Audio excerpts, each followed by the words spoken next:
Assam Inter-District Master Athletic Championship 2024 আজিৰ পৰা আমাৰ কোকৰাঝাৰ সাই ষ্টেডিয়ামত আৰম্ভ হ'ল। অলপ আগত আমাৰ কেবিনেট মিনিষ্টাৰ উদ্ধৱ ব্ৰহ্ম ডাঙৰীয়াই আহি পেলাই আজিৰ খেলখন উদ্বোধন কৰিলে। ইয়াত মুঠ 33টা ডিষ্ট্ৰিক্ট স্পৰ্টছ তেওঁলোকে অংশগ্ৰহণ কৰিছে। এতিয়ালৈকে 12জনে তেওঁলোকে নাম ৰেজিষ্ট্ৰেশ্যন কৰিছে। 35 বছৰৰ পৰা 95 বছৰলৈকে ইয়াত খেলুৱৈসকলৰ নাম ৰেজিষ্ট্ৰেশ্যন হোৱাটো আমি দেখিবলৈ পাইছোঁ।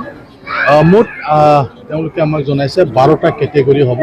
এজ হিচাপে তেওঁলোকে কৰা হয় 35ত এটা আৰু 40ত এটা 5 বছৰ গেপত এটা কেটেগৰী হয়।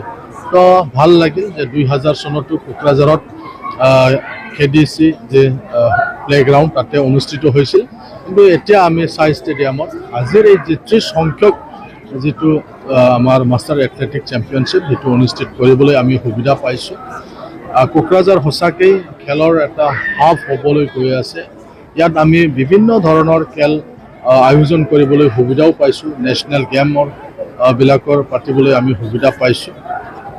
আৰু এই যে মাষ্টাৰ এথলেটিক যে চেম্পিয়নশ্বিপ ইয়াৰ দ্বাৰা আকৌ কোকৰাঝাৰত খেলৰ এটা বাতাবৰণ গঢ় দিয়াত আমাক সহায় কৰিব বুলি আমি আশা কৰোঁ। 12জন এতিয়ালৈকে আহিল, সেইটো আৰু আহিব পাৰে। গতিকে আমি ভাবোঁ আমাৰ ইয়াত এটা পৰিৱেশ সৃষ্টি কৰাত যথেষ্ট সহায় হ'ব বুলি আমি আশা কৰিছোঁ।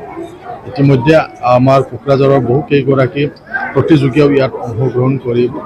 নেশ্যনেল ইণ্টাৰনেশ্যনেল বহুতো প্লেয়াৰ আছে আমাৰ। গতিকে এই যিটো চেম্পিয়নশ্বিপ ইয়াতো আমাৰ কোকৰাঝাৰৰ পৰা ভাল পদক লাভ কৰিব পাৰিব বুলি আমি আশা কৰোঁ।